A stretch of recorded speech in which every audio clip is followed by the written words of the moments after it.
This week on Husky Central, we're going to look at the volleyball teams as they play Winnipeg this weekend and maybe get a little in-depth with them. And we'll also take a look at the women's hockey team and their Play for a Cure cause.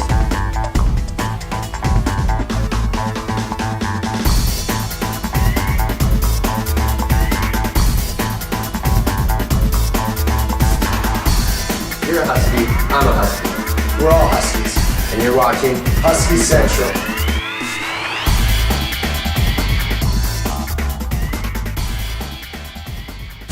Hi, I'm Ryland Hunter. This is Bryce McCall. Welcome back to the ugliest weekly show since Roseanne got canceled.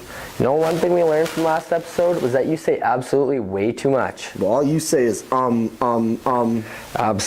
With the volleyball teams this week, they're all playing at home. Let's check it out.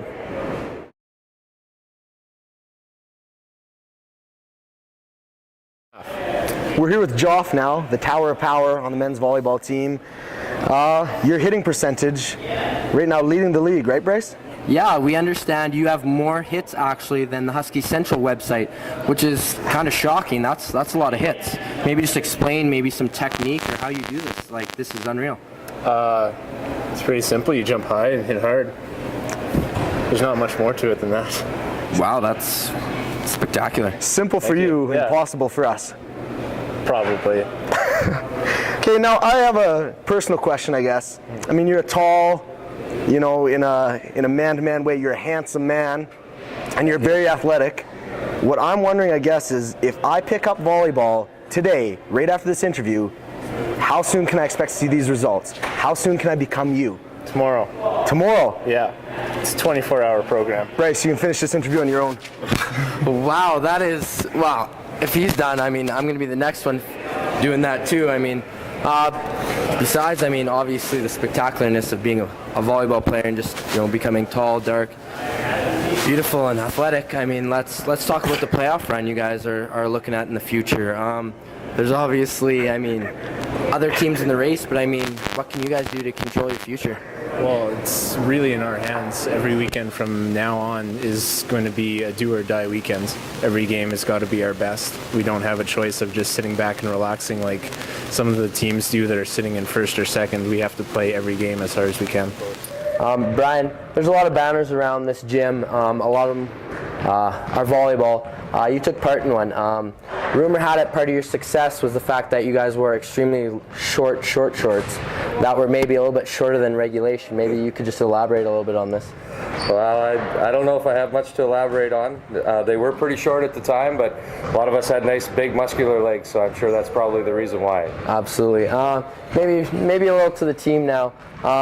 You guys have a few new faces kicking around, so maybe just tell us, you know, maybe who's making an impact as far as new guys to the team. Yeah, we've kind of changed our outlook from the previous years. We had Elwin Piche, who was the Canadian College Player of the Year last year, and he's helping us out significantly, really providing some stability. And then we have a great group and a great crop of young guys who have come in from various parts of our province. Matt Bussey, Braden McLean, Brian Fraser, Paul Thompson, who's redshirting for us, and a guy by the name of Brody Hogan as well. All those guys are going to be a very important part of our present right now and our future. So we're looking forward to continuing on this year and also to a good future with these guys. We're here with DTM, Dan the Man, fifth-year player here.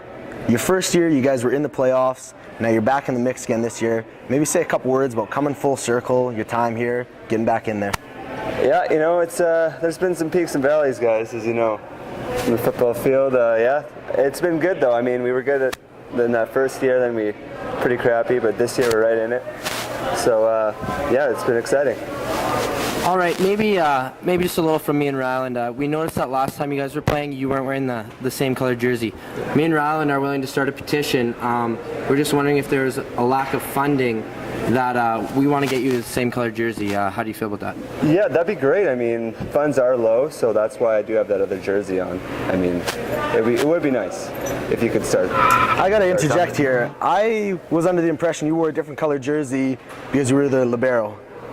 Well, there's a few reasons, but you know. Okay. You know, we're just dissect it how you will. okay.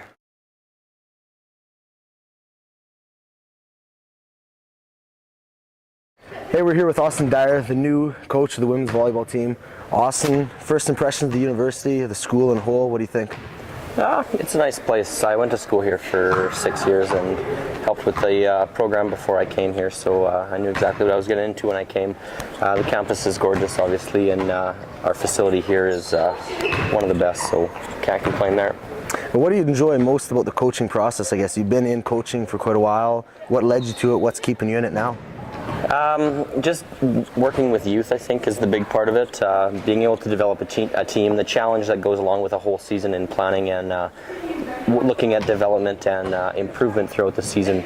All those aspects, I think, is what kind of keeps me hooked to see how far I can get a team and to what extent can we improve throughout a season. So you're coach of the team here, but probably a little bit like a father too, and you got 15 out of control girls on that team. Like, what do you do? Like, how do you sleep at night knowing that you're responsible for keeping them in check? Well, you know, I think they do a pretty good job of keeping each other in check too, so it kind of gets me off the hook a little bit. But in terms of setting team rules and whatnot and making sure that everybody's here for the right reasons, we don't have too much to worry about when we're around training anyways.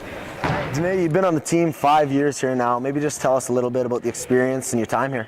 It's been a great 5 years. It's gone by really fast, and there's been a few ups and downs, but it's been a great experience for the past 5 years of my life, and one that I'm very grateful for. Absolutely, and it's not over yet. No, we still got 4 weeks, 5 weeks. Awesome. We're just we're kind of wondering about the team. Me and Rylan kind of made up a couple of awards, and maybe you could hand them out. We're looking for the toughest girl on the team. Candy. Yeah. Wow. Okay. Bookworm. Ooh, Christy. Social butterfly. Foster. All right. Good answers. I like it. Here. Before we get to any business, we gotta have a bit of real talk. What's going on is I need a date to homecoming next year. Feel free to be honest. What do you think? Let your answers range anywhere from maybe to absolutely. Well, currently I'm taken, so we'll have to see about that one. Okay, so you're saying there's a chance? There's a chance. So you're saying it's negotiable. What kind of personalities are on the team? Well, there's definitely a lot of fun people on the team, you know, just goofing around all the time, and they really make you feel like part of the team, and they're always including everybody, and it's really fun. Your nickname, from what I've heard from your coach, we were just speaking earlier, is Candace the Serial Killer. Now talk a little bit about how you not only avoided jail time, but have perfected that technique and just utilize it all over the volleyball court. I'm a pretty smooth talker, you know. Well, we can tell that's true. Absolutely. Bump, set, spike. Your Huskies volleyball. Can you dig it? And still to come on Husky Central. Top 10s, your Husky Athletes of the Week, and a trip down to Rutherford Rink. And here's what you need to know. 4 members of the Husky football team were named to play for Team World in an under-20 challenge taking place against the United States down in Fort Lauderdale on January 30th. On March 7th, the cross-country team are having their Brain Sport Brain Freeze, which is their main fundraiser. You can go to the website to check out all the details for that. We got a quick look at Husky teams in the top 10 here, starting off with the women's basketball team sitting strong at number 3. On the men's side in track and field, they're also sitting at number 3. Sitting all the way up in number 1 is the women's track team, jumped all the way from 5th place. In hockey, the women are holding down the 10th spot strong, and in men's, they just came into the 10th spot and are looking to move up.